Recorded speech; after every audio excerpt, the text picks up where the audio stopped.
On va maintenant voir comment les résultats classiques d'une somme et d'un produit de complexe ou bien l'inverse d'un complexe sont changés lorsqu'on en prend le conjugué.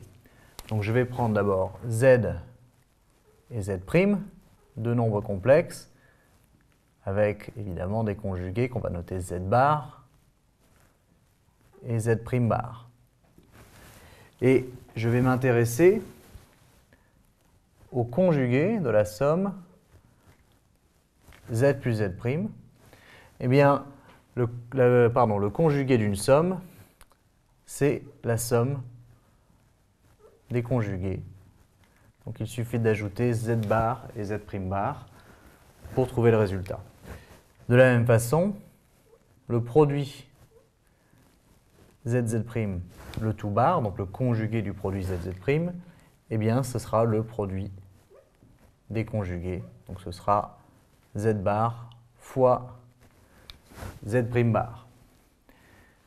Ensuite, évidemment, pourvu que z soit non nul, l'inverse de z, le tout bar, qu'on peut noter comme ça à la limite, eh bien, ça n'est rien d'autre que 1 sur z bar. Alors notez que je n'ai pas besoin de préciser que z bar est non nul, parce que si z est non nul, forcément z bar est non nul. Ensuite, quel que soit l'entier relatif n, z puissance n, le tout bar, eh bien ça n'est rien d'autre que z bar à la puissance n. Et pour finir, évidemment, pourvu que z' soit non nul, le quotient z sur z', le tout bar, eh bien, est égal à z bar sur z' bar.